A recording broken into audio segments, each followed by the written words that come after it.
Peace, y'all. Okay. So let's. Look, I'm sorry. Look, I ain't link with my man in a minute, bro, and like my bad. actually have the start, opportunity to like. I start yapping. Nah, good, bro. I haven't had the opportunity to sit down with my bro in a minute and like actually have some conversation, but every time we talk on the phone, we always got a lot to say. Yeah. This is another installment of You Think Podcast. I am your host, Mr. Hughes.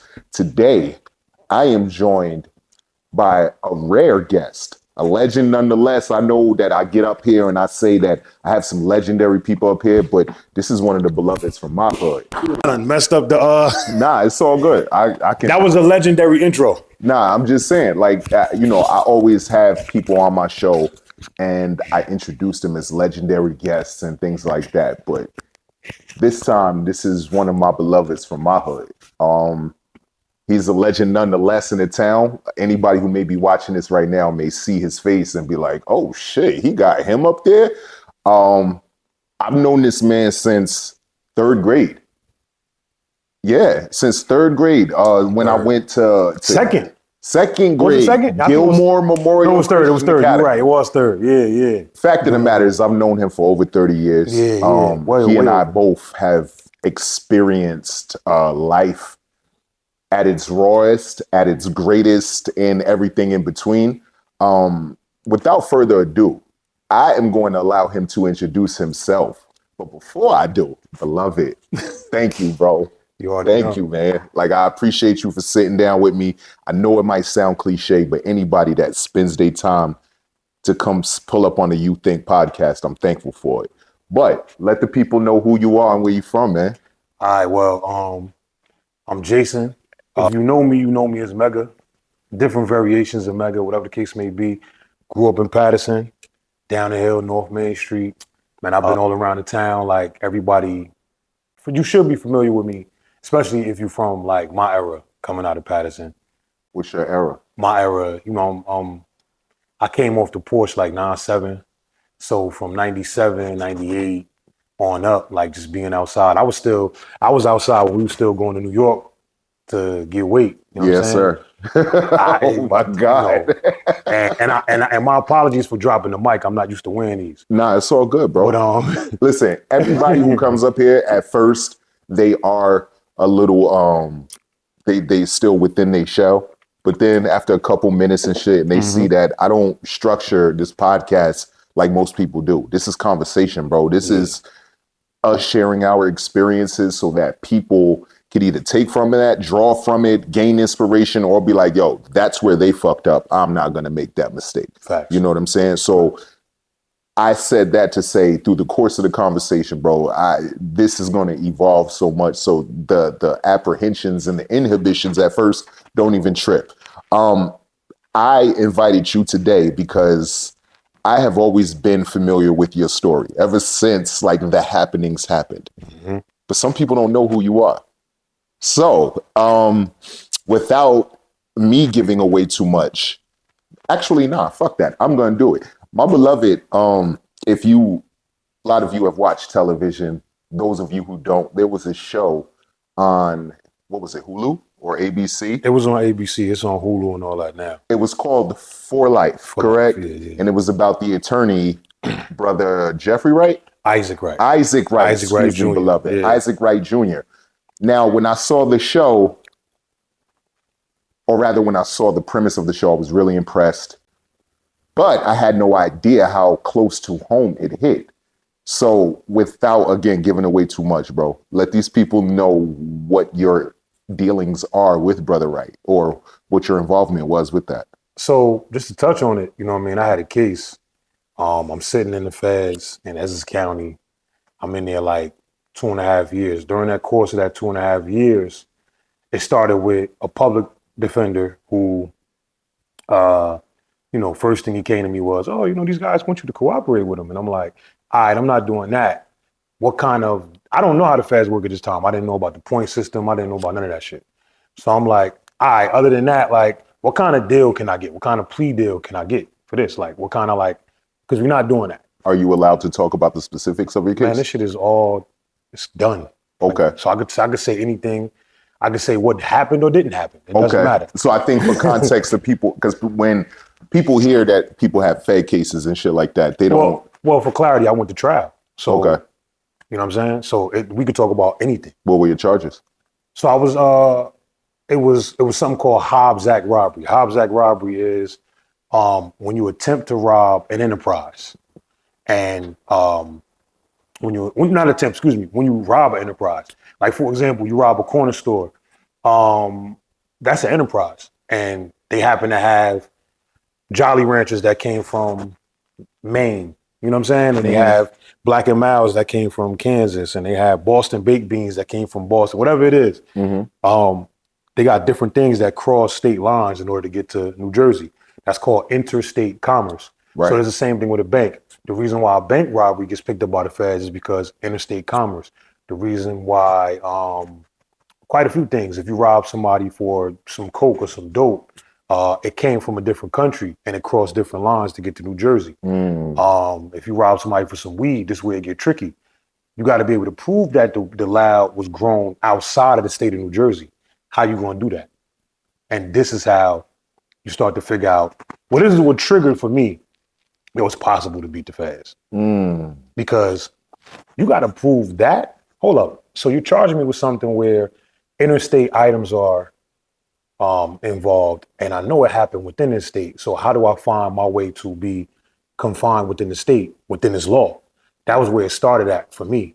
So I was saying that, so to elaborate, when I got locked up, they were talking about how I was connected to a bunch of robberies and tracking devices and all this extra shit the feds was saying. And I was just sitting there listening. I was soaking up game, basically. Because it's the thing, like when you're in a position like that, the only thing you're gonna know is what they share. Because they're gonna wanna, what I learned is in a situation like that, they're gonna wanna sway you to try to get you to cooperate. So in the process, they're gonna say things to you. Oh, we've been watching you for 10 years. At the time, I wasn't even home from jail for 10 years. But they were saying, oh, we've been watching you for 10 years. Trying to get you to stumble. Yeah, oh, we've been this, oh, we that. And I'm like, what are you even talking about? Like, Right. I'm like, all right, whatever. You know what I'm saying? Like, oh, I know you know such and such. We locked up such and such. Like, they was talking about certain people from Patterson that got locked up in different brim sweeps or this sweep or that sweep. And they were saying like, yo, we was the ones that locked them up and, you know, and trying to fuck with your head. So I'm listening to everything they saying. I'm listening to everything they said. I'm listening to everything they saying they said I did. And I'm soaking up game. So even though my first lawyer was talking cooperation, and I got him up out of there within the first month, my second lawyer, he came in, he's not far from here too. And we spoke and I said, yo, this is how we could beat the case. I know for a fact they don't have interstate commerce. And he said, oh yeah, you don't know what you're talking about. Listen, you know, take the deal because you're going to get indicted. You're going to lose me. You're going to go to trial and you're going to get a lot of years. And I said, yo, I hear you, but I don't want to take the deal. Right. And he said, well, if you either take the deal or you lose me when you get indicted because your family can't afford me. So I got him up off the case. Yeah. Ain't that something, bro? Got him up off the case ASAP. Third lawyer, you know, he was a pool attorney, which is a court-appointed attorney. Mm-hmm. He came in, you know, all of a sudden the plea deal went from, my first offer was like, with the guidelines, I would have got between 10 and 12 years or whatever. And he came in, I get indicted now. The plea deal is 27 years. And he's like, oh, I wish you would have took the first 7 years when they tried to get you to cooperate. And I'm like, nah, like I wasn't taking none of that. I didn't take the 7, I didn't take the 12, and I damn sure wasn't taking no 27. Yeah. And through this whole time, I was just sitting back in the county, learning how the law works, learning how it applies to a charge like mine in terms of a Hobbs Act, learning how it applies to other people around me, learning how to get you out of a jam so that I could figure out how this shit work. That's all I was in there doing. And by the time I got to him, I was able to, you know, identify that, you know, I did have a way out of this and I didn't need him. And I fired him too, blindly. I went to hire a lady down South Jersey because I wanted somebody outside of this district. And she was like, she can't take the case right now because of whatever reason. She gave the money back. For clarity, I had nothing. I had no money. It just so happened that a family member, my brother, he happened to send me $5,000 because he believed in what I was saying. And my mother, she got a lawsuit and she sacrificed $5,000 and now I got $10,000 to try to get a lawyer. So the lady didn't take it. I went to Kenyatta, Black, Kenyatta Stewart, amazing lawyer. And he couldn't take the case at the time, but he pointed me in the direction of who taught him everything he knew. And it was Isaac Wright Jr. And I didn't know who he was. I didn't know nothing about his pedigree, his history, nothing. I really didn't want somebody that was older. I wanted somebody fresh out of college, never dealt with this district before, hungry. He came to see me a month after I hired him. And I see this older man, you know, and I'm like, shit, I'm done. I ain't gonna be able to talk to him. He gonna just want me to take a plea deal. I might as well just get ready to do like 12 years at least. You know what I'm saying? And he sat with me, he talked with me, and he reasoned with me. He asked me what was my position on the case, and he gave me his position. And he said, I'm gonna get you out the feds. Just like that. He said, I'm gonna get you out the feds. He said, a lot of lawyers never sat on that side of the table. And I didn't know what he meant. And I went back to, you know, to the dorm, to the pod or whatever. And I'm in the pod and I'm talking to one of the bros and he's like, yo, I need a lawyer. And I'm like, yo, my lawyer seemed cool. I asked my people to, you know, search him up. Like, yo, see if you see any information for him because I don't have his number. She searched him up and she kept seeing like shit like popping up like, yeah, I don't know, man. I don't see him with that name, Isaac Wright Jr. I just keep seeing something about a guy that was an ex-convict that had like life in jail and 50 doing like a documentary or a show about him, and he's a lawyer now. And I said, oh my God. I was on the phone like, I'm coming home. Yeah. I'm coming home. Just like that. I said, I'm coming home. And the next time I saw him, I told him like, yo, I didn't know. Like, I didn't know you were who you were. And he was like, oh, you ain't know that was me? He said, I thought you knew. That's why you wanted me. I'm like, nah, I never knew. And the rest is history, man. He came in and there's more to elaborate on. I just tried to summarize it. He came in and they called him the Giant Slayer. I didn't know that. And he definitely slayed the giant. Like, I'm just going to just say that. I'm here today because of that. I'm sitting here listening to your story. And again, while I was privy to the fact that you went down, and I ain't see you for a minute. Like, I always used to ride through the town. And one thing I used to always see at minimum was you and Dills somewhere towards the end of the main. Yeah. You know what I mean? But then there was a point in time I rolled through there and I didn't see you. And I was just like, but then I caught wind of what happened. And I was just like, oh, damn. And, you know, I wasn't there. So I wasn't to be like, yo, bro did it or he didn't do it. But when you came home, I was like, whoa. At first, I'll say, yo, how the fuck bro beat a Fed case? And I'm not gonna lie to you, my G. Like, while your integrity was never in question, obviously that question, just like it is prevalent in the hood. Niggas is like, wait, what? I love that question. And I remember being in jail. I remember being in the feds, right? Once everybody that was in there with me when I first got to the feds. When I first got to the feds, it was me and my co-defendant. I was in 203 top and 4D1. He was in 209 top and 4D1. He started working. He was in 103 bottom and 4D1, and I was in 203. So we literally seen each other every day. We came out, we mingled, mixed, we chopped it up with everybody, played chess, played cards, all type of shit. Well, I stopped. I didn't play cards. I don't really do that. In there, I didn't do that because that shit could lead to too much. I don't like that. It gets crazy. Too much shit. Yeah, I played chess and I was in the law. And that's what happened. Like, I met a brother named Abdul Malik and another brother, damn, his last name is Livingston. I forget what his nickname was right now. And I was really fucked up because I ain't gonna lie. He's the one that planted the seed when it came to law. He was the one that was the steel sharpening steel for me. It's only because you're in the moment right now. Yeah, he was the one. When we leave this conversation, it's going to dawn and you're going to text me. His last name is Livingston. I feel like it was Vincent Livingston, but his nickname, what we called him, was something totally different. And I'm not going to lie, he was my steel sharpened steel. He actually forced me, through the whole process of me getting locked up to going to trial, there were like several people I met along the way that planted seeds. First, it was Shalif from Passaic. I'm in the county. He happened to say, yo, he was like, yo, what's the probable cause for the warrant? And I was like, probable cause? What the fuck is that? I never even heard of this before.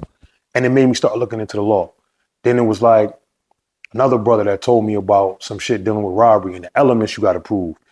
That's what made me start realizing that there's elements. I didn't know that. I was ignorant to the law at 100%. And majority of niggas in the hood that's doing what they do, honestly, when you really like talk to them, they ignorant as fuck to the law. And this is the reason why niggas are, there's certain cases that niggas got that they locked up and they're really not guilty of the charge. Like me, I was locked up. My Cody took a plea. He got 6.5 years. We were in the same dorm when he took the plea. And I said, yo, take it back. This is how we could beat it. And he said, man, you're going to get 20 years. You're going to get 20, 30 years, bro. Don't do it. They scare us with them numbers, bro. Yeah. Even on simple possession charges, bro.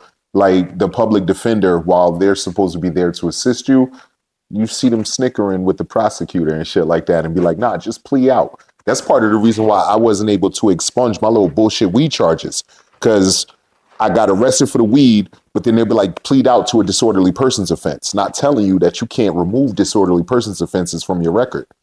Which is crazy. It's some weird shit, bro. Like, which is crazy. But I didn't mean to interrupt you. I'm just compounding on what you were saying. Still sharpening still, because I didn't even know about the disorderly persons can be that's something different for me. And it makes sense. It makes sense to an extent why they would try to do that. But it's like, you put me in position to have this. Yep. You know what I'm saying? So for me, to go back to the integrity, when I was sitting in there, it went from me and my Cody being in there to him copping out, to them moving him after he copped out, to them coming to me trying to make it seem like his plea deal was telling on me. And depending on who you are, where you from, and what you think and what you consider telling. Because people say, oh, people trying to change the rules of telling and rules since the Gunner thing. That's right. I really don't give a fuck about none of that. This is what I was worried about in my case. Did what he said in his plea deal stop me from going to trial? Was it going to affect me at trial? Were they going to be able to talk about it at trial? And to answer all of that, everything was a definite no. Right. It didn't affect me going to trial. They didn't bring it up at trial, and it didn't stop me. So for me, I didn't give a fuck about what he did, because it didn't. You took a plea deal. When you go down the way in the feds, they might deal with you a certain kind of way if they catch wind of that. But he didn't affect me. I actually don't have no type of like ill feeling about him. That's my guy. You know what I'm saying? Always was my guy. Well, I always was my guy. I never had ill feeling about him. In fact, it was always all love. So for me, I don't give a fuck about that part. For somebody else, they'll be concerned about that. And that's part of the problem of why we can't beat cases. Because niggas is worried about what did you tell, who told, and what. That's right. But you need to worry about, how does this affect me? You know what I'm saying?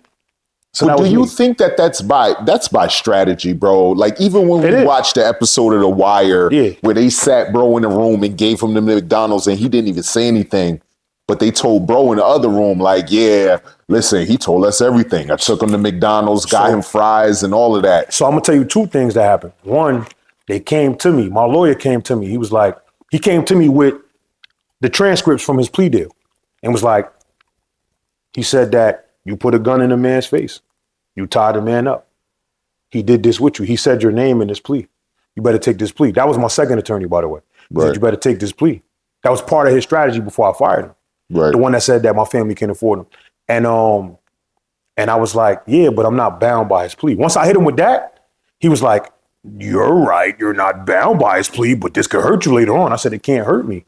Like, I know what I'm talking about, so I don't give a fuck. I said, we're going to trial. You either going to trial with me or get the fuck off the case. That's exactly what I said to him that day. And we got into a heated argument. Mind you, in Essex County, if you ever been in there, then you know, the where you meet your lawyers at is a room. Well, I know in 4D1, it's like a little room. And you just in a room just like this. We sitting across from each other just like this. Right. It could get critical. It ain't no CO in here. It ain't nobody can save you. Yeah. You know what I'm saying? Reach over. It could get critical. So he really got me hot, but the focus was I need to leave. And what happened was I went back to my cell after that, and I ain't gonna hold you. I don't have a religion. You know what I'm saying? I just got a strong belief in a higher power, an energy source, a God. And I went back and I grabbed my bonky prayer rug. You know what I'm saying? You always told me I could use it. And I put it out and I just prostrated. And I just was just like praying, like, God, just give me the strength. I never asked to be free. I never asked any of that shit. I just wanted the strength to just push through this shit. And I cried and I let it out. And I just got up and I pushed through it. You see what I'm saying? But they tried to use that. What I'm saying, point being, they tried to use that as a tool. And then they even tried to use me as a tool on me later on. So that was, he copped out like November of 2016. Let's fast forward to, I went to trial January 2019. So January 2019, we put motions in for this thing called motion in limine. Excuse me. Motions in limine basically is the prosecutor has to lay out what they intend to use in trial, how they intend to use it, and why to the judge. And we can oppose to that. And then the judge makes a decision on whether they want to allow certain things in or not. And we also can say, hey, we intend on using this later on and shit like that. If, when we put our case in, and they can oppose that and so and so. And we also put motions like to dismiss and shit like that. So the judge read everything at one time, motions to dismiss and motions in limine all in one. So it all came out as one decision, right? So they denied my decision to dismiss. They denied my motions, like all of that shit. But the motions in limine had interesting things in it. When I was arrested, I admitted I did it. I broke the cardinal rule. You know what I'm saying? Number one, I broke the cardinal rule. I was like, you know what, y'all I was at a time in my life where I was depressed. I was down. Bro, I wanted to kill myself. Like the day before I got arrested, I was with somebody, and long story short, I just wanted to get away from them at that moment. Not even so much for them, but for me. And I went in the house and I laid in the bed. And again, I was struggling with the belief in anything at the time. And I was like, man, if it's really a God out there, I said this out my mouth. I was like, God, if you're really out there, it gotta be more to life than this. The next day, I stayed in the house all day playing 2K, my mom player. This is 2015, by the way. I stayed in the house all day playing 2K. I got up, I went to go pick up my kids from daycare. And when I came out the house and was going to the car, I just heard, psst, Jason, freeze, FBI, Sheriff Department. ARs in my face. And I'm like, this is a fucking joke. There's no way. I'm like, this is no way. Mind you, when I got, so that's a lot of jumping around I'm doing. Fucking crazy, but hear me out. When I got arrested, it was 4 months after whatever happened. So there's a 4-month gap. So I'm thinking, what the fuck could they even be here for? What could they even really be here for? I didn't think it was that. And then once they showed me it was a van that was involved in it, I used that van. And once they showed me the van, I knew exactly who told on me. And I was like, yeah, y'all got me. Just like that. I said, y'all got me. It is what it is. I said, yeah, I did it. Just like that. I said, y'all did it. Y'all got me. Let's pack this shit up. Because look, my son and my daughter in the other room. I hear one of them knocking at the door I was in. And the house flooded. They searching. They found a gun that night, right? They found a gun on top of my wardrobe, and that gun is very important for later on in the story. So they found a gun, whatever. I get locked up. They transport me. Remember that part. When they transported me, it was FBI agent next to me, 2 FBI agents next to me, a detective in front of me. I was in the Chrysler Town and Country, like a detective in front of me, and then there was 2 people driving or whatever. It was 1 FBI agent, 1 detective, 2 people in the front. I don't know who they was. When they arrested me, they was in like 5 different unmarked cars, like Volkswagen, a Town and Country, a Audi. This is the feds with the sheriff. Yeah. So FBI. So to fast forward to later on in the case, the motions in limine, why it's so important. Yes, I admitted I did it. That was clear. I never denied that. But what they was going for was, this is the crux of the case. While I was being transported, they said that, fuck the motions in limine. This is what the case was based on. While they was transporting me from my house to the sheriff department, and then to the FBI headquarters. And that's when they let me go from the FBI headquarters to the Patterson police to go downtown to the complex. This shit was a whole bunch of flipping around. Wait. Yeah, because it was sheriff and Patterson. It was sheriff and FBI together. Later. So look, it was sheriff and FBI together that arrested me. So they brought me to the sheriff department on Hamburg Turnpike in Wayne. Right. And then from there, they brought me. Pasquale building. Yes. And they brought me from there to the FBI headquarters in Woodland Park, Garrett Mountain. They got a headquarters up there. I didn't know that. Yes. Garrett Mountain Plaza has the FBI headquarters in it. Yeah, it's in the back. And the only reason I knew that is because that makes sense, bro. That's where they brought me and then gave me to the Patterson police to bring me to the complex. Or was it the sheriff? I don't know who it was, but I went to the complex from there. Because I was just so zoned out. They could literally overlook the city, bro. They could literally. So from 2015, I was telling niggas that the feds literally in the town. Like I literally knew that from that point. I knew they was there, but I didn't know that in terms of proximity where their Oh headquarters no, that's was. It their was headquarters. right there. Yeah. They got the headquarters in Patterson, the headquarters headquarters in Woodland Park, the headquarters out here, of course, and they got something in Jersey City, in Journal Square. So I only know that from just paying attention to everything and listening to everything they again. I soaked up game when they was transporting me. I just soaked up game. Everything they said, I listened because it helped me in my fight for later on. So anyway, they in transporting me throughout all of this, whatever it was, let's just leave it there, right? They're saying that while in transit, I said to the FBI agent that I not only did I do this, but I went to the house with the intent of robbing whoever was there for $1 million that they were stashing to avoid paying taxes from their business. And I gave him the name of the business too. That's what he said. Now, mind you, we're going to fast forward to the trial for 1 second.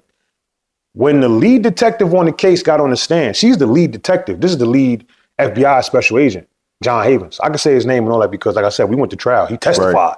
Right. He got fried on the anyway. That's what I didn't know what anxiety was till that case. Yeah. Oh, go ahead. Do your thing. Nah, you good. Listen, so I just rolled up some gas, right? I think I'm gonna do an honest opinion in real time. I say this all the time, but I have my apprehensions about going to dispensaries and buying weed from dispensaries, especially considering how many of my beloveds have suffered the effects of the black market, whether being consumers or distributors. However, Astoria has been nothing but gracious to me. They have provided me a space to record. They've given me a space to effectively use my platform to assist others. So I am trying crops today. I just snatched this up from Astoria because they were sold out of compliments of the chef. Chef, what the fuck is a chef?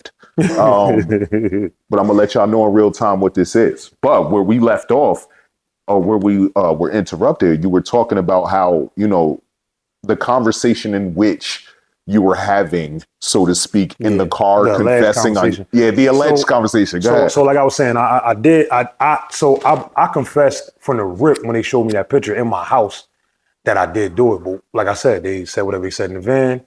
And now we fast forward to trial a little bit. And like I said, they had a lead detective that was in the van with me and the FBI agent. Isaac asked her on the stand, like, hey,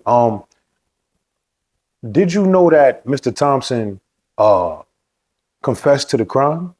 And she was like, yeah, I know he confessed. And he said, did you know that he confessed that he went there to rob the people for money from their business? And she was like, no, this is the first time I heard this. Mind you, she was the lead detective. She was the one who started this whole case. This case started as a state case. The FBI came in on it because, honestly, when they came to me in the beginning and they was like, yeah, we know you be putting tracking devices on this, that, and the third, and you be doing this. Some of the things they said to me, some of the things the FBI said to me was really close to the truth. And I was like, wow. And it made me realize that somebody was talking to them. And this is how they knew so many things they knew. I believe they have people in the hood working for them. Oh, no, I'm going to tell you without a doubt, for anybody that's from the hood watching this, there is no doubt. I can't speak for no other hood, but every hood got this. There is no doubt from that moment, I knew that people from Patterson were working with them, talking to them, or had a working relationship with them, or whatever it may be. I knew that it was niggas that felt targeted, was targeted maybe, whatever it may be. I don't know what it was, that had conversations with them. And I learned a lot just sitting back and peeping game. Like I said, I soak up game when I'm around anybody, including the FBI. You know what I'm saying? Because you're supposed to. Yeah, I need to know how to beat you. It's not often you gonna get their trade secrets like in real time, bro. The realest shit I could tell you is this is what my mindset became. This is a man-made thing. Laws are man-made. The FBI is man-made. Court is man-made. What I did to get here is man-made. The only God-made thing in this entire equation was me. You know what I'm saying? That's the only thing. Hold up. Say that shit again, bro. Because first of all, that was a fucking bar. Say that again, bro. Nah. The laws are man-made. The courts are man-made. The FBI is man-made. The crime I committed was man-made. My decisions. The only God-made thing out of this, the lawyers are man-made. the only God-made thing out of this whole equation was me. So I had to look at it like I could beat all of this. You know what I'm saying? Everybody that's playing a role in this is here for me. When I went to court, everybody in this room, from the stenographer on up, is here because I put them here. You know what I'm saying? So I just want to interject for a moment, bro, because while everything that you are offering is insightful and is valuable, I want to take a pause because I don't want anybody watching to think that what we are offering is advice on how to commit a crime and beat a case. You know what I'm saying? Like, this is not what we're offering. We're hoping that you use whatever game that we do offer, whatever jewels that are dropped at any point during your subscription to You THNK Podcast, that you take that shit and apply it, or you don't apply it, or figure something else out. But bruh, the streets is done. The streets is done. What I want to say for clarity is, you could apply exactly what I said to everything else. If you play basketball, for example, you know, the basketball is man-made, the court is man-made, the hoop is man, the coach, his strategies, his ideas, his ideologies are man-made. You know what I'm saying? It's X and O's, and he just puts his spin on it. The only God-made thing in the equation is the players on the court. You see what I'm saying? Or the football field, or the baseball, whatever it is. You box, the gloves are man-made. We keep going with everything. You go to school, the education is man-fucking-made. It's just critical thinking and specializing in critical thinking in certain areas. This is what it becomes, right? This is school.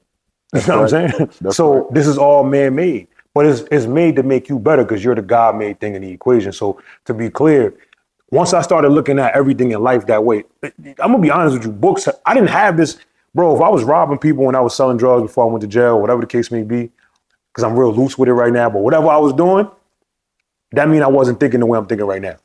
What did Mega want to be growing up before you was outside? Before I was outside and we were in school, and I honestly... Yeah, because that's where the dreams usually die. I want to give clarity. Not one person asked me that question. It's not to take nothing away from my parents or any loved ones I grew up around, but not one person asked me that question growing up. So that's where it started. I'm talking about from kid on up. So my interest became music, right? And not only, you know, not just rap, right? In the beginning, going to my uncle's church in Queens, you know what it was? What Mega wanted to be was affirmed. That's all it was. I wanted affirmation in life. And I look back now, and that's what I realized what it is. It was affirmation I wanted. I wanted to be affirmed. So I say that because as I'm saying this, it clicked for me. I used to go to Queens to my uncle's church. And after church, you know, everybody playing on the organ, playing on the drums. And I wanted some of that action because my cousin was nice on the drums. My other cousins, they knew how to play the keyboard and the organ and shit naturally. Nobody want to teach me. These niggas was nice. That's bro. what I'm saying. And I'm watching these niggas. Yeah. And I'm just like. So my cousin Ace was the nigga is so, his hand-eye coordination is so nice. Even right now, like, he's a surgical tech, he's a photographer, and he's a barber. Like, he's the best. Crazy. He's the best. That's why I knew his hand-eye. He was gifted with hand-eye coordination. But as a barber, he was one of the best. He's the best barber to ever cut my hair. As a surgical tech, I don't know his job, but he's been there for a long time. He's been there 15, 16 years. Oh yeah, so he has to be good at as what a photographer, he has an amazing eye. You see what I'm saying? He has an amazing eye. He specializes in black and white, but overall, all the pictures I see him take and all the jobs I see him do, I'm like, this guy is amazing. Like, it's just amazing. And he was my idol as a kid. When I was going to Queens, I wanted to be like Ace. I wanted to play ball how Ace played ball. I wanted to dribble how he dribble. I wanted to play the drums like him. So I started playing the drums. And I wasn't as nice as him, but this is what I wanted to do. So back in Gilmore, I had my little chances to play the drums when we went to the church for whatever reason. Right. And then I went to school before I went to school 4, right? Yeah, because I left Gilmore, I went to school 4. When I went to school 4, I joined the All City Band, and I used to play drums for the All City Band. I played the drums regular. I played any type of percussion, timpani, whatever. And this is what I wanted to be. I wanted to be a musician. And I was introduced to rap at an early age. So I used to rap when I was, like, I wrote my first rap when I was 6. Why? Because my older cousins, this was my way to really be cool with them. This was my way to relate to my older brothers. My youngest brother right now is 54. I'm 42. Right. So only why I was relating to him is I did what they was doing on the box. And, That's right. And they was like, damn, this kid, he's so smart. Ooh, he can rap, he can this. And that's how I got the affirmation. So this is where it starts. This is what leads to the life of crime, right? So from that to all city band to I'm seeing that I get to Kennedy now and I'm going to school. Me and my boy Quisan, he coming to get me every morning. I'm late. You know what I'm saying? I'm always late. This is something I want to work on because even today I was late a little bit. But this is something I want to work on in general in life. But we would go to school and he introduced me to my man Prince, Bones, whatever.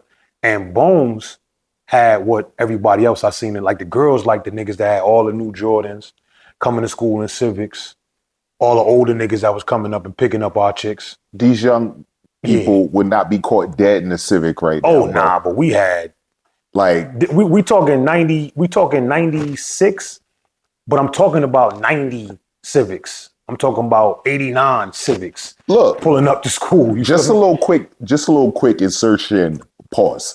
A quick interjection regarding the time aspect. Yeah. What helped me, bro, I remember, actually, I don't remember where I was, but I remember hearing somebody say something, and he said that shit as loud as day. He said, if you early, you on time.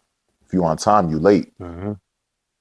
And ever since then, like, I've been a stickler for it, bro. And my thought process is this, too. Like, if I show up to your function early, when you say it start, I'm here already. If it don't start on time, that's your business. But when I'm ready to leave, I'm out, bro. Like, Facts. You know what I'm saying? Like, I like to go places early and do my homework too. Like, Facts. You know what I'm saying? Like, Facts. And it's not because I'm pussy, but I just... No, you need to know. I need to know the landscape, bro. I think that in everything in life, homework is the most important piece. You gotta know the landscape to everything. You gotta know. So in order to defeat any demon, any whatever, when I say demon, I'm talking about like hypothetical, proverbial, whatever you want to call it. Right. Like, in order to defeat anything in your life, you need to know exactly what you're up against. Like I said, I got introduced to anxiety during that case, and I didn't know what that was. I just woke up shaking in the middle of the night, 2:00 in the morning. I thought I was sick, like I had a cold or something. Nigga, I had anxiety for decades and didn't recognize until I went to therapy, bro. Yeah, therapy helped me too when I came home, though. You know what I'm saying? I didn't recognize what the fuck that was. Yeah, I didn't know what that was. I still struggle with it now too. Niggas, on some real shit, bro. People that reside in urban areas, bro, low key or high key, suffer the effects or show the same symptoms of PTSD, bro. Like, niggas are like war stricken, bro. Like, so I was just having that conversation with my partner at work, and I was telling him about the last time. So I still go outside occasionally. You know what I'm saying? I still go outside. And I even started venturing into bringing my kids with me outside occasional, but I'm gonna start falling back on that because we got some other shit we want to start doing. But when I say my kids, I mean like my oldest son and my second oldest son. He might come outside with me for a little bit, just so I can show him, introduce him to how different walks of life move, right? Because they're from the suburbs like thoroughly. So I try to show them like, you know, how different walks of life move, how we, you know what I mean? How is that working for you? Because I'm trying to introduce my young children to that, and like, I don't want to give them a crash course, but like, I be having to have these conversations with them about wandering off and shit. And then like, I found myself like really having a conversation with them like, yo, somebody will snatch you one day and they will chop you up or they will do whatever they want to you. And we will find your body somewhere. And they were like looking at me wide eyed. And I was just like, damn, I felt crazy by doing that. But how the fuck do I get you to understand this sense of urgency, bro? Like, so I'm gonna be honest. The only way you could do that, in my opinion, is you'd have to show them like something really close to home. Like, unfortunately, what you said was graphic, and unfortunately, I got to use this example. But the young lady that was in Brookslope, Shania Coley, I think her name is, something like that. Talking about young beloved Yeah, that went missing. Up. I was locked up when it happened. That was but I remember fucked hearing, up, I remember bro. hearing about it. And I hate to bring it up, and then just no disrespect to her family. Please don't take it the wrong way. But this is something that you guys, I see, have been pushing to try to get out there, like to get more attention about. So that's the only reason why I'm even bringing it up. For sure. With respect. For sure. With respect. Yeah, may with she respect. rest in peace, bro. Yeah, may she rest. But I was locked up, and that's my guy, kid's mom. I know that. And I remember hearing about it, and it was like, well, what the fuck is this? You almost got to sit down and show them like the documentary of that happening in Patterson and you coming from Patterson.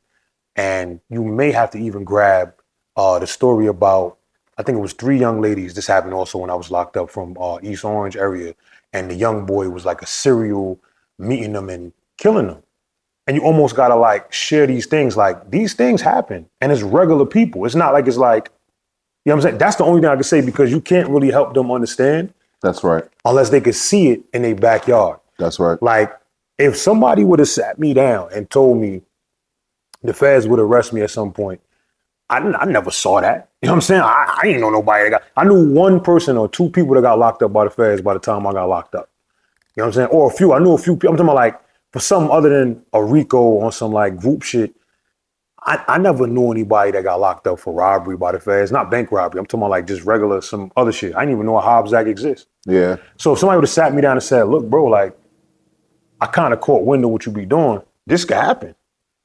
I probably would have been like, nah, I'm going to chill. Because right now we stepping into an era where anything could happen. You know what I'm saying?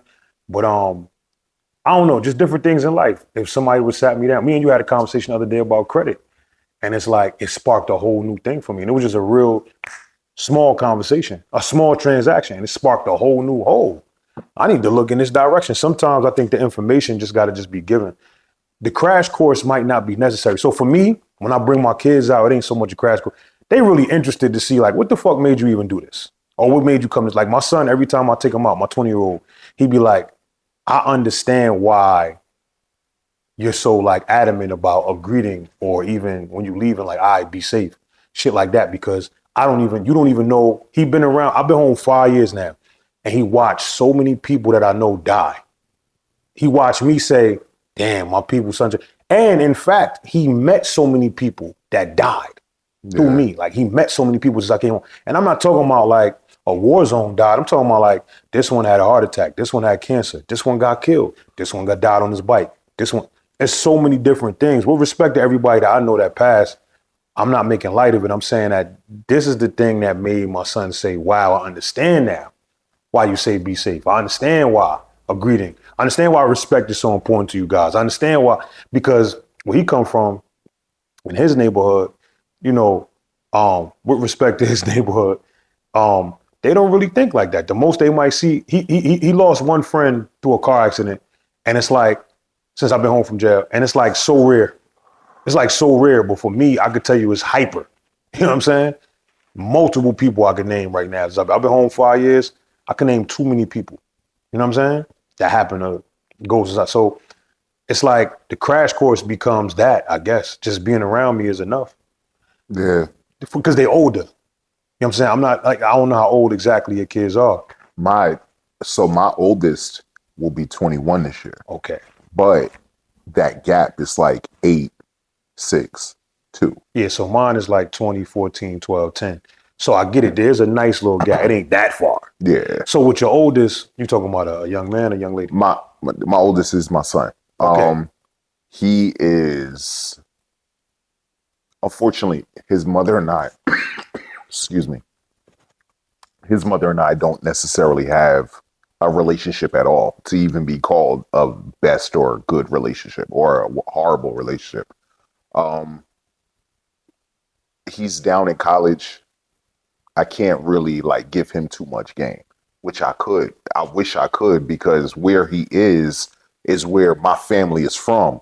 So like there's certain things you're supposed to watch out for. Like not just the women alone, but like the scammers. Stay the fuck away from the gangs, because niggas is trying to recruit. Like there's so much other shit you could be doing right now, but I can't even equip him with them tools because we don't have a relationship. Facts. So I think sometimes what ends up happening is that like I may be trying to overcompensate with like my younger children because I'm trying to make up for what I couldn't do with my son, my oldest son. I know how that is.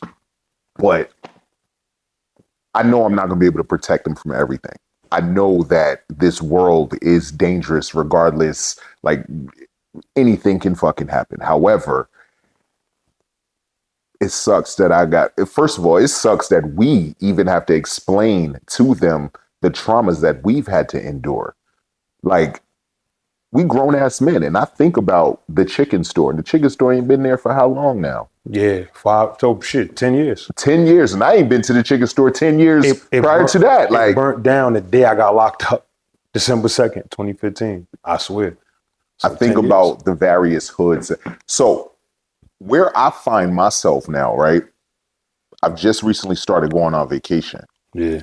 I find myself in a fucked up space because while I'm here and enjoying myself, I can't help but pay attention to like the poverty or the people that are enduring like them same lifestyles that we did at one point. It's a fucked up place to be in, bro. I hate feeling like the only way I can help my hood is by leaving my hood and then trying to like circle back to the hood. I hate that feeling. So I'm gonna say something fucked up, especially because, well, it's gonna sound fucked up. You say the right way. Right. Especially because I used to work in violence intervention and shit like that when I was at Patterson Healing Collective. And we were doing like case management, you know what I'm saying? You really can't concern yourself with everybody. I'm gonna say that. What me and my son been talking about a lot, right? And I vaguely shared it with you, but maintenance. We gotta maintain, you gotta till your land, you gotta mind your business. You gotta focus on what you have right here as far as your family, because what I've come to realize is our culture doesn't have maintenance in it. We do things or we obtain things and we don't, I'm not saying everybody, I'm just most. Right. We obtain things and we don't fully take care of them. You get a car, you know you gotta get an oil change. You know you gotta clean it sometime. You know you gotta put gas in it. That's right. You know you gotta, if you got a car note, you know you gotta pay this car note. But repossession is really common. And I'm not saying just in our communication, in our community, but think about it. Like, repossession is common. Not having insurance and registration is common. These are maintenance things.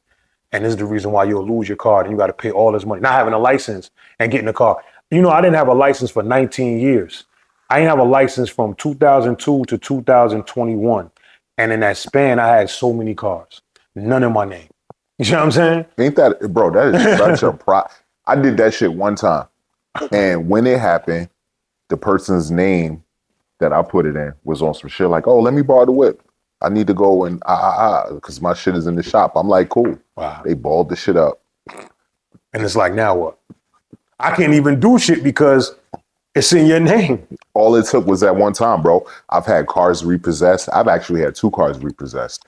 And the first time, it's like, nah, fuck it. I'll go get me something else. But I wasn't thinking about the person who helped me get the car in the first place and how it was affecting their credit. Yeah. Second time the shit happened, that's when it was like kind of embarrassing because like niggas moved cars. I thought I was being slick by parking my shit in the back of the parking lot. Whole truck driver moved like 4 cars and pulled my shit out and then put the cars back. I said, oh. That was gangsta. Bro. I'm standing in the middle of the street. It's people outside watching this shit at this point because, you know, they thought they was getting their cars towed. Yeah. Bro, this nigga was like, yo, bro, they don't even want your money. I had the money, but I'm being stubborn and being like, oh, I'll pay it on Monday. They towed my car on the Sunday. I just came back from Brooklyn with Shorty, bro. Luckily, my wife now, she ain't judged me, bro, but she was just like, it was an embarrassing feeling, bro. And from that day, I was like, yo, I can't. The world doesn't view us as men unless we got our own shit. That's a fact.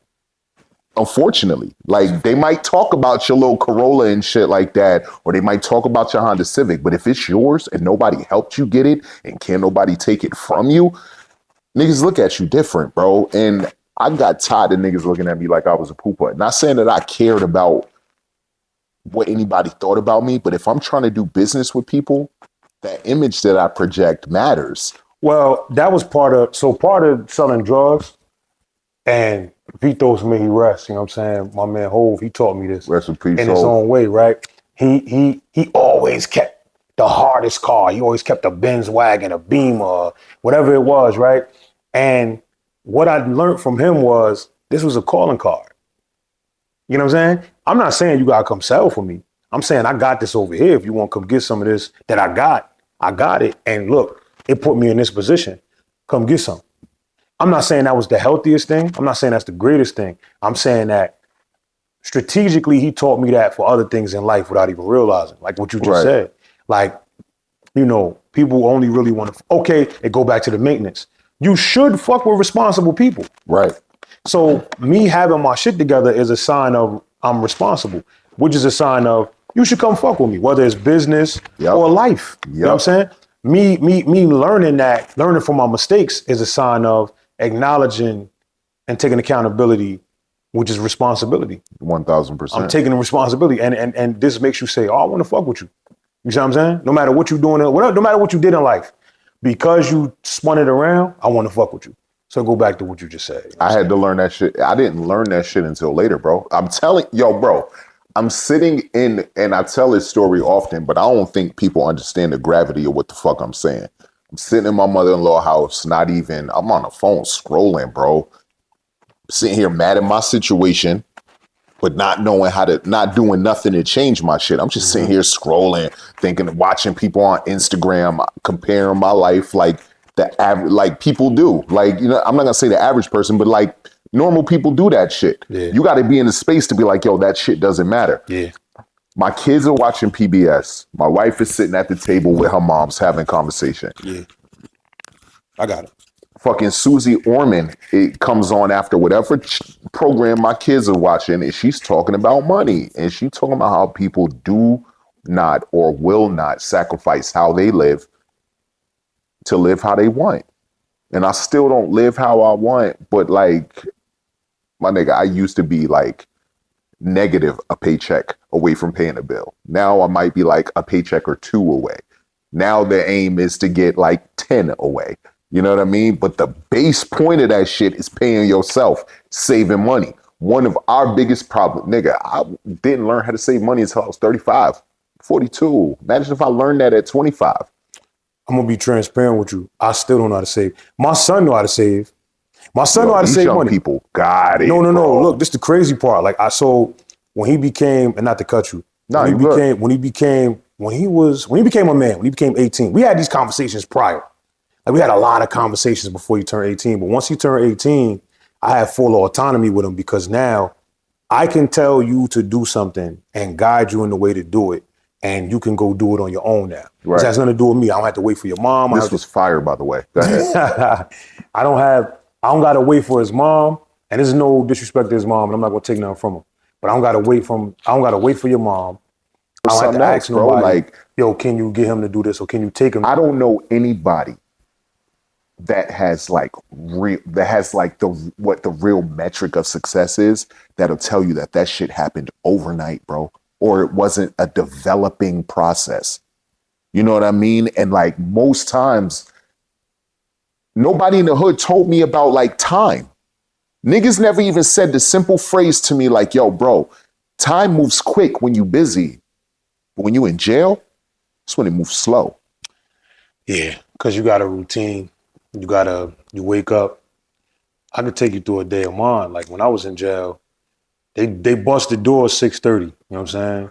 And you start focusing on breakfast at that point, or close to 7. The logistics of jail almost drove me crazy, bro. Yeah. And I was only in the county. I ain't never do no prison stand or no fed stand. Prison is different. Prison, you typically, you barely getting any time out. You know what I'm saying? Like it really ain't shit. And the time do drag, but you're right. Time is really subjective. Like I didn't know, like I go to work every week. I go to work tomorrow in the morning at 4:00. And when I go to work and I go through that whole day, I know I'm coming back the next day, 4:00. And I don't know when I'm getting off of work either day. And the weeks just fly by. But so does the money. So like you said about time, I might work, last week I worked 74 hours, I think it was, 74 hours for the week. That's damn near double every day. And the money just goes, bro. I can't even. Let me ask you this question, right? Yeah. So I know that the initial, or the start of this conversation, started about, you know, your case and your involvement with Brother Wright and all of that, man. Yeah, But, you yeah. know, fatherhood and life and all of that took precedence in this It conversation. did. It always does. So where do you find yourself like navigating through life, especially like with this DEI conversation, right? Because in my experience, DEI never necessarily benefited us, so to speak, right? Now with the removal of DEI, it's giving them an excuse not to necessarily put Black people or people of color in position to take care of their families. They're not saying that you won't find a job, but you won't find a job that's going to pay you enough to enable your family or enable your community and shit like that. Yeah. Do you find that to be an accurate assessment, or I kind of feel like I know the answer to this, but I want to know your insight on this, man, because like I said, I don't find an issue with finding employment. I just can't make enough to where with that one job, I can take care of them. I think that's my conflict. When it comes to the topic of DEI, that's my conflict. Like, it's like what I struggle with when I hear about it is I don't really see it affecting my day to day. And maybe I'm wrong. Maybe I'm looking at it in the wrong context. Right. But when I hear about it and I think about it, I'm like, as long as I'm certified in a certain area or I'm specialized in a certain area, I'm going to make the market value of that area. Like a nurse is going to make nurse numbers. A lawyer is going to be able, the DEI, and that is, if you're a really good Black lawyer, you're going to be popular amongst your people and you're going to make a lot of money. The morgue is going to make X amount of dollars, depending on where you at. So it's like DEI, I understand it, but I think that's more of a corporate thing. And I'm not really, I could be wrong. I haven't really worked in the corporate circle. Yeah. You know what I'm saying? I worked in a job when I was a case manager. When I was a case manager, they wanted to structure it in a corporate way, but in an administrative way. But it was more like it was an organization that you just had to manage. So it's like I dealt with corporate structure, but I never worked under like $1 million corporate business, couple $1 million. You know what I'm saying? Whatever it is, billions of dollars. I never worked in it, so I don't know. When it comes to DEI, that's what I struggle with, because I know for a fact I can wake up and find another job tomorrow. I got my CDL. I'm also working on the ambulance. I'm an emergency responder, all of this stuff. So I can go find a job. But again, it goes back to what you say.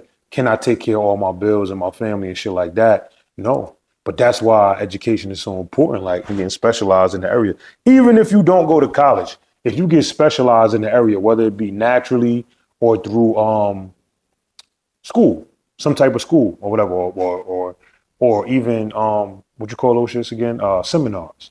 Whatever it is, if you start to work towards a skill, you could go somewhere and find a gig no matter what. You know what I'm saying? Me personally, I said all of that, but really what I am, I just have the spirit of entrepreneurship. I just rather create my own money and just figure it out from there. Because I know millionaires who own businesses, especially, you know, I was talking to you about the medical transportation. You know, I came home from jail, niggas was pushing CDL on me. And I was like, nah, I really couldn't get the license at the time I thought. And then I ended up getting it. And I'm like, I'm not really making money in this field. But the real thing I notice is for me to make money, even if I own my truck, I'm going to have to go to work every day. You see what I'm saying? Right. With medical transportation, I know a few brothers who own a company because I had to work for them at some point, and I barely see them go to work. You know what I'm saying? But That's they making dope. money. That's dope. So this is what made me think, like, okay, if I could create my own lane like this, whether it's medical transportation or whatever it is, this is what I would like to do. So that's the reason why I haven't really put much thought to DEI, but then again, because I said a lot just now, but when I think about it, every field has a specific race that dominates that field. Whether we're talking garbage, you got a race that dominates the companies that own that. Dump trucks, maybe not a race, maybe ethnicity. I don't know. I struggle with those two. Right. You know, as a people, a lot of us struggle with the differential, because I just look at humans as humans. Right. But you got certain people that come from certain walks of life or areas of life who control certain areas of industry. And I've been noticing that. So that's kind of DEI right there, because there's no For sure. diversity in the ownership. Like, and my observation is like the real industries that will generate wealth.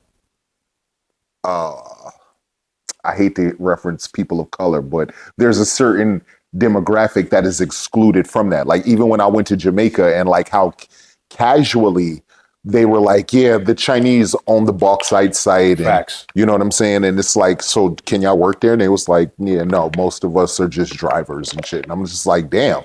So the major export that is generating so much money that is not being pumped back into the island to like generate or to develop real infrastructure, you guys have no access to that?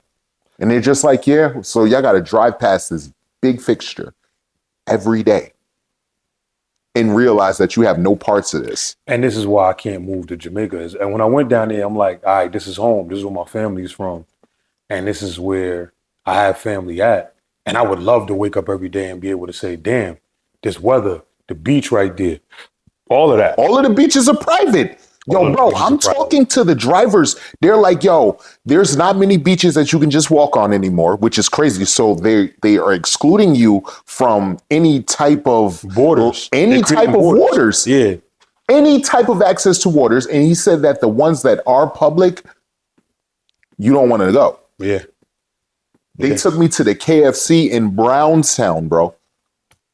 Bro, I'm telling you, I'm standing in front of Astoria last night and I'm telling my peoples about the story about how I'm standing online, and it's like, you would think the amount of people in there is a bunch of tourists. These are like regular people that are here at KFC, the natives that are eating at KFC.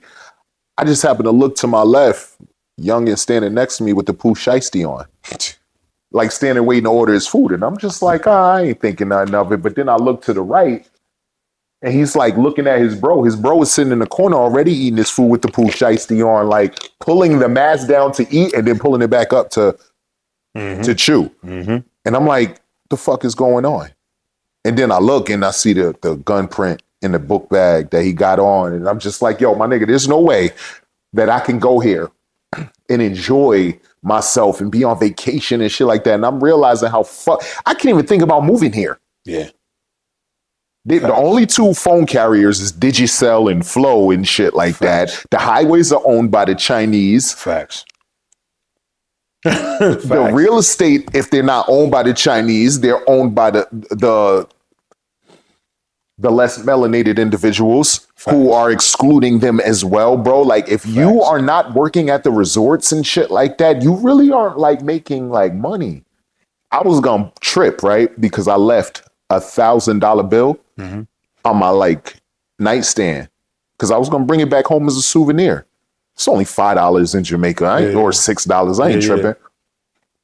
I come back to the room and the shit is gone, and I was gonna trip, bro. And I was like, thought it was a tip.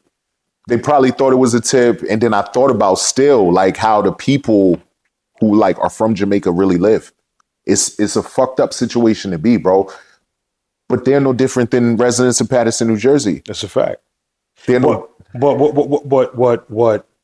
what I have to say, now I can't speak thoroughly for Jamaica because of infrastructure, but I know I gotta, because this plays a role. What started the maintenance conversation for me was a TikTok my son sent me, and for context, I don't have it right now, but you know, it was an African dignitary or whoever he was. It was a brother. Mm-hmm. He was sitting down talking to two people one from Nigeria, one from Ghana.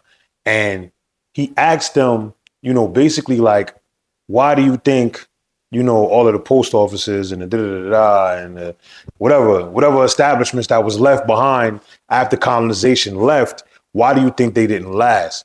And they were like, oh, you know, we voted for people who, you know, they didn't take care of this or whatever the case may be. He was like, you really think that, you know, every 4 years you chose the wrong person and that's the only reason why this is gone? And they were like, oh, well, if you didn't have something, how could you take care of it? You know, and he's like, yo, you're going somewhere with it, but you're not there. And he asked them, translate the word maintenance in Igbo, and it didn't translate. Translate the word in English in Ghanaian or whatever. It didn't translate. And he said, so they said something else. And whatever word they said, it meant to repair something. He said, that means to repair, but no. I want to hear about maintenance.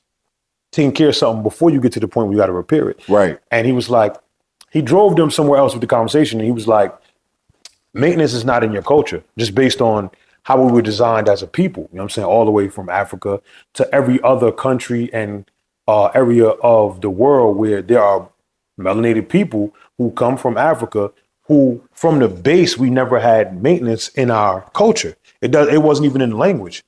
And that's the reason why maintenance jumps out to me so much, because what happened in Jamaica is they didn't do the maintenance. Like, it was politicians selling off stuff to the Koreans and the Chinese. It was politicians selling off pieces of land, making deals with these people and those people that led to nothing being available for the actual people from the soil. You know what I'm saying? So this is why I couldn't move to Jamaica, even though I would love to live there. But when you relate it to us right here, it's not the politicians. As much as we want to blame a Trump and shit like that, you know, I'm not saying he's not to blame in no way. Or I'm not saying, I don't even know what to say about him, to be honest. But what I can say is we as a people don't do the maintenance and a lot of things in our life. And it starts from the household. This is the reason why we had that conversation. And you asked you asked something related to your kids and how you showed them that, you know, that crash course. And I said, really, you focus on your kids and that's it. And you focus on the communication between you and them and that's it. Because in reality, the maintenance does start. So a big thing that's been going on, like I seen it in Facebook with people from Patterson. A big thing I've been seeing people say, like every time somebody gets shot now or something happened or a robbery, it's like, yo, we need the parents to do this. Oh, we need the big homies to do this. And it's like, I hear everything everybody's saying, but in reality, and this goes for every hood, it does start at home. And typically most homes are broken. So if your home is broken, you're going to have to acknowledge that, like, yo, we got generational shit going on. If you can't acknowledge that, you can't fix it. Because what needs to happen is somebody got to say, oh, this shit is fucked up. This shit ain't working. My mother was fucked up. My father was fucked up. Their parents was fucked up. My uncles and them is in jail. My brother's in jail.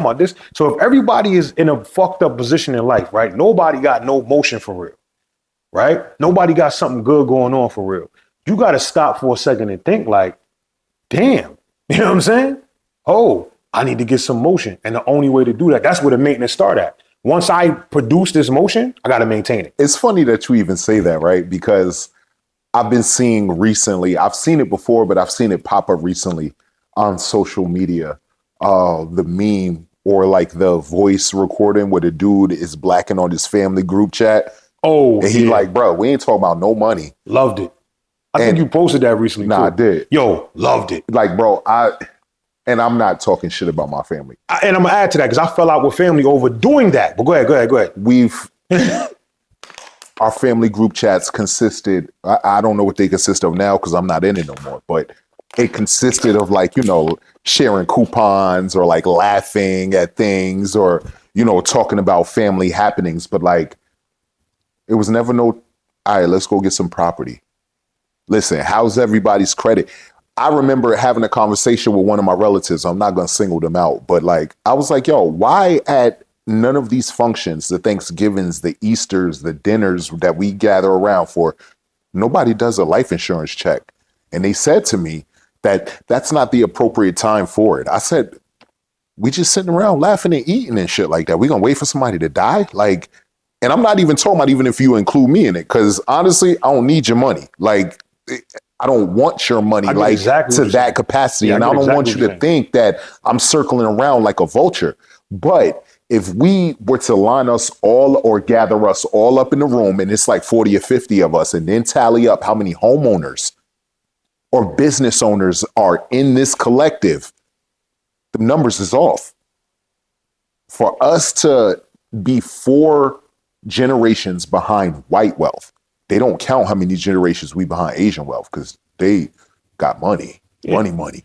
Well, they maintain their community.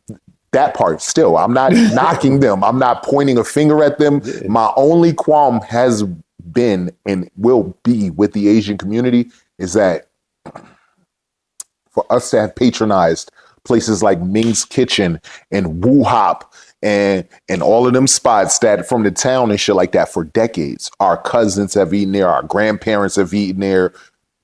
None of them have had even like the responsibility to be like, yo, we gonna throw y'all a block party, bro. You know what's crazy? When you know, now that you say that, and I'm glad you say that, because don't think I ain't see you. I see you. When you went in that store and you was like, yo, you asked the question, you begged the question, and it couldn't be answered to the point where it was like, basically like, you got to get up out of it. I'm going to show you how real it is. Not only have they not done that, they still want your cash. The biggest thing though, right,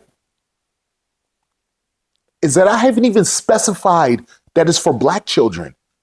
I haven't specified that it's for Spanish children. I just ask, do you want to be involved with economic give back at the lowest level? You helping getting notebooks and shit like that? First of all, y'all got wholesale accounts. You ain't got to give me no money. You literally could be like, come out next week. And then write it off. And then write the shit off. You don't went to your supplier. I'm sorry, but it goes back to what I just said. You go to any Chinese store, hair store, any Chinese food, whatever the case may be, any Asian store, nail salon, what do? They take cash. Yeah. It's rare you catch a card. And their return policy is crazy. They will not allow, they don't do refunds. They only allow exchanges within 7 days. Yeah. And I'm like, you're talking about products that may not work or may be the wrong product. Imagine my wife sending me to the hair care store or the beauty supply store to go get her a pack of Yaki, or I don't even know if they use that shit no more. But like, you feel what I'm saying? Like the Brazilian wavy or whatever the fuck it is, and I go get the wrong shit. Mm-hmm. But now I'm in the store and I can't get the right shit, or I can only get some shit in the store. And what if you don't have the alternative? Mm-hmm. You know what I'm saying? Like those business practices are low-key predatory. And not to take, and again, this is not to criticize that community at all. The Asian community. Yeah. It's saying the experience of going into one of these stores. Is it the truth? My kids don't go to school with yours. And if my children went to school with yours, the schools would be better. I shouldn't have to think about relocating my children based on the school and then still be restricted to where I want to live versus where I can afford to live. Mm-hmm. Not because I don't have the propensity or the work ethic that drives America, because I've worked 2 and 3 jobs before. You know what I'm saying? I know plenty of people that work 2 and 3 jobs that do the right thing at work, who are ethical. Mm-hmm. You know what I'm saying? In their spaces and shit like that. I find myself in these spaces and it's hard to enjoy things because being cognizant of the fact that, again, when it comes to people who look like us, you know what I've noticed, the recent trend? People won't even look at us. They'll look at us from afar, but up close, they'll like make it their business not to maintain. I don't know if you've noticed this, but like, no, it's a thing. They're trying to like castrate us from society. It's a thing. And it's like, no matter who you are or what you look like, if you got this skin color, they're not even going to pay attention to you unless they have to. And even then, their engagement with you, which is doubling back to your conversation about your lawyers. You know what I mean? I have experienced motherfuckers in professions that I've read about the shit before I've approached you just to see if you was bullshitting me. I've taken real estate courses, not because I wanted to sell houses, but when that day came and I wanted to buy a house, I wanted to see if motherfuckers was going to try to bullshit me, try to take my money or try to not have a fiduciary responsibility to me. You know what I'm saying? For those of you who may not know what fiduciary means, it's, to simplify it, it's basically when I sign into agreement with you, you sign on to do the right thing by me or do what's in my best interest, or as your client, as your consumer, whatever the case may be. What ends up happening, bro, and whether we go to the car dealerships, whether we go to the goddamn hospitals, bro, like how many people have told you when you go to the hospital, listen, if you don't agree with that bill, ask for an itemized bill. Most niggas would just be like, well, fuck it, I got it, I ain't gonna pay it. Ask for an itemized bill and watch how they take that $800 Tylenol thing off that shit. And that bill will come back thousands less. You got anybody to refer to insurance? Other cultures do. Yeah. Niggas got plumbers. They got motherfucking, oh yeah, he's been dealing with my family for years. That's what keeps people honest. That rapport, that being invited to the cookout. That's the shit that matters. Fuck what you doing for the culture.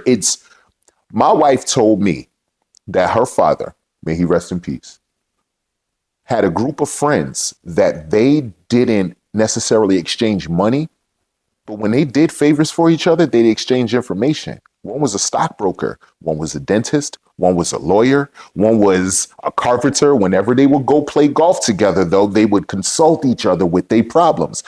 We can't even play on a basketball court without it becoming an argument. And that's crazy.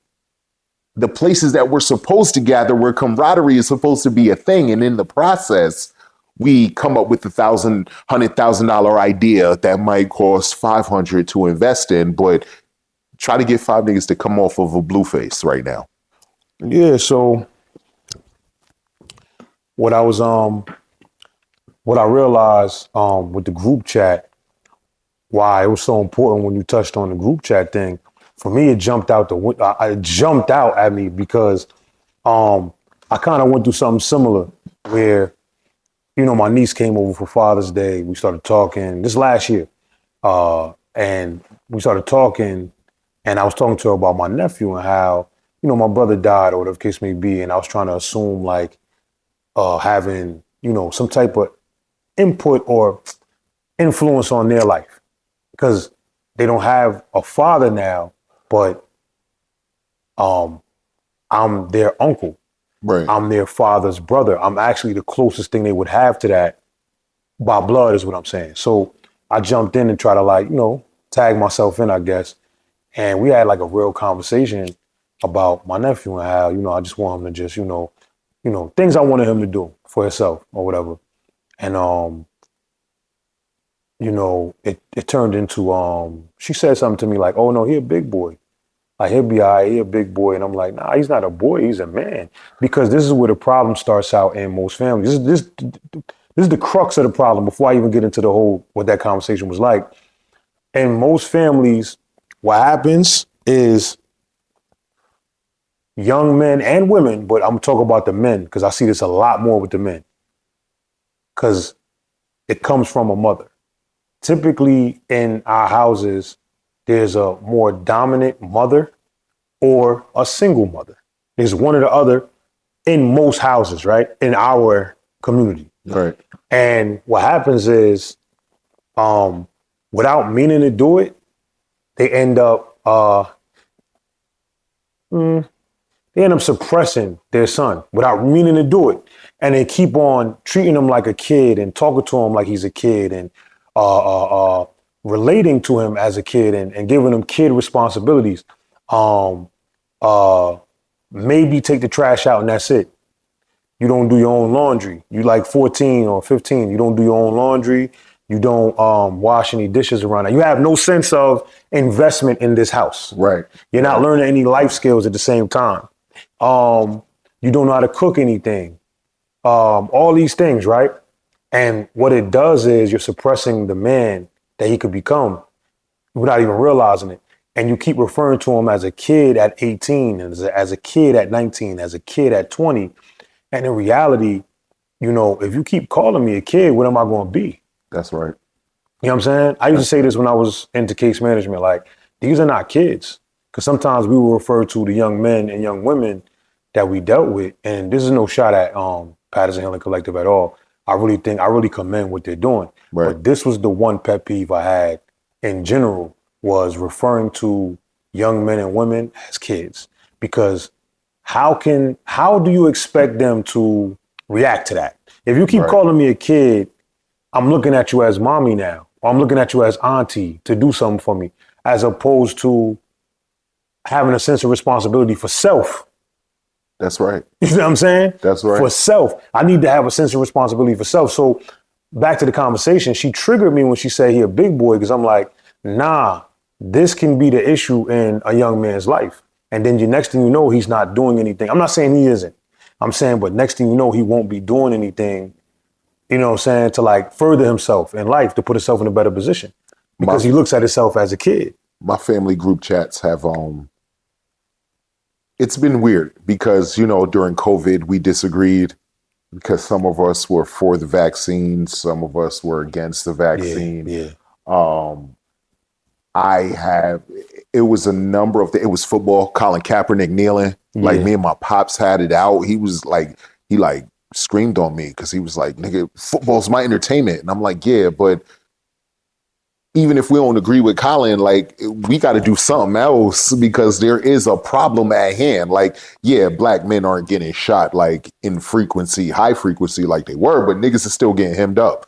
You know what I mean? But it became something else. But the fact of the matter is this, bro. I have enjoyed the hell out of this. You know what I'm saying? Like this conversation is beyond refreshing. It is beyond necessary. And the purpose of me creating You Think Podcast, bro, is because I got tired of hearing people being out in the street yelling at people about how they need to think or you know, things that people should know and shit like that. And I was like, you know what? I'm gonna just create a space for motherfuckers who normally talk to me. We gonna sit down and record this. Yeah. So that other people can ingest this shit. Yeah. Now, you have said that you have been involved in case management. Your knowledge of the legal system is paramount to a lot of young brothers who are currently caught up in the system or may be caught up in the system. How would one get in touch with? I'm just, my bad. I'm just offering your services for you, but like I said, this information is vital, bro. And I know that you don't have an issue with sharing. So how would one get in touch with you if in fact they were interested? So being transparent, again, the reason why we're here now and having this conversation, it creates a room for therapy. This is therapeutic. So I go through my own little social anxiety. Sometimes I'm unavailable, and I don't even mean to be unavailable, but so I say that as like a disclaimer. You can reach out to me at any time. If I happen to not respond for some reason, don't take it personal. It's not you. It's just, it might be one of them times where I'm I'm a little overwhelmed with everything else in life because I'm going through my shit too. Because again, on a daily basis, you know, we weren't created to be perfect. We were created to strive for perfection on a daily basis. And on a daily basis, I'm still perfecting me. I'm still trying to figure me out. So it's things I fuck up on that I try to correct on a daily basis, and it becomes overwhelming. So, but the easy way to contact me, fuck all of that. The easy way to contact me is just my Instagram handle. You hit me on IG, Meg Popovich, MEG. That's a play off the great Coach Greg. Because I had a line in the freestyle I did with Hard Luck in them. And we didn't even get into that. We didn't even get into definitely got to be a guest again. You know what it is? Because you asked like what I wanted to be as a kid, and I got into like music, and it evolved into rapping, and then I got into the streets, and it actually, you know, receded because my dream got crushed by what I would call hoop dreams, in the sense that I was chasing this fucking street, this lie shit, this lie. Like the streets is a lie, bro. Like honestly, like if you think you're gonna go out there and get money forever, it's not gonna happen. You're gonna go to jail forever. I mean, when I say that, I mean in and out even. But anyway, I had a line in the song I did with Hard Luck in them where I said, bullets flying out the spur, Meg Popovich, right? And I was talking about the flying spur or whatever. And of course, he's the legendary coach, you know what I'm saying? Who's, you know, he's sidelined now due to cancer, fuck cancer. Fuck cancer. No, is it cancer? Yeah, no. It ain't even cancer he's dealing with. I'm sorry, let me take that back. He's dealing with heart issues. He's dealing with heart issues. That's right. I think his wife died of cancer, didn't she? Yeah, that's what it was. Correct. But it's still fuck cancer, yeah. I lost a cousin, my father, you know what I'm saying? A lot of people in my family have dealt with it, so I don't really, you know, I really have that's the op right there for real. Nah, for sure. And so that was what made me make the Instagram name, which is a play on that. So Meg Popovich, MEGPOPPAVICH. Anybody can holler at me, you know what I'm saying, at any time. Like I said, again, I get in my little overwhelmed bag, but I definitely get back with you. I definitely chop it up. If you're going through something legally and you just want some advice, we didn't really get to thoroughly get into like the type of shit I really know, because I know some shit. You'll be back, bro. Yeah, but I'll be back. Nah, I'm here. I'm locked in. Like, this is what we doing. You know I what I mean? appreciate that. I appreciate, like, when I tell my guests that I appreciate them, bro, like, I understand how apprehensive it is, or, you know, how apprehensive people can be to get on the camera and share their personal stories and shit like that. Even if it is public knowledge, it's still to be able to translate that to other people, bro. I appreciate you for sitting here with me. Before we close out, is there anything that you want to say to the people, young men, young women, people our age, people from the town, people globally? There might be somebody in Africa that might see this, or in the Netherlands or something one day, that might stumble upon this. Anything you want to say to the people? The realest shit I could say is something I keep alluding to, bro. Just do the maintenance. Take care of your family. Communicate with your kids. Because if you don't, they turn out to be me. And I'm not saying that my mother didn't. I'm not saying that my father couldn't. You know, he passed when I was 15. But it was like, we didn't really have like a thorough, you know, what you really doing or what you trying to do with this. How could we push this forward? You know what I mean? This is what this means when it comes to how much you do for overtime, how much money you could make. This is what you should invest in. This is why you should open up a bank account. This is why you need a license. Like, have the conversation. Don't just tell people, get a job.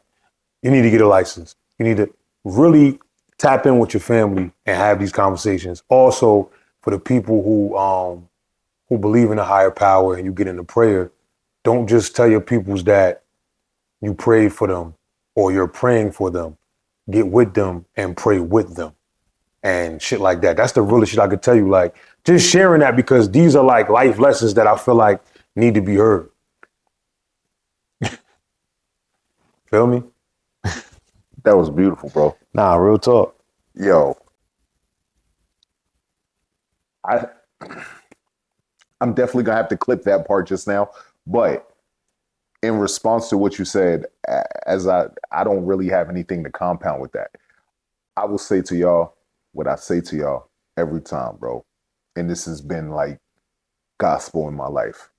Don't do nothing to nobody you wouldn't want done to you, bro. Facts. Not saying that shit ain't gonna happen to you, but you increase your likelihood of good shit happening when you operate in that space. Facts. This has been another installment of You Think Podcast. I have been joined with the legendary Meg Popovich, aka Megamont, aka one of the founding members of MEG. We'll get into all of that later. Yeah, all of that. yeah. We'll tell you about Patterson Summer Jam.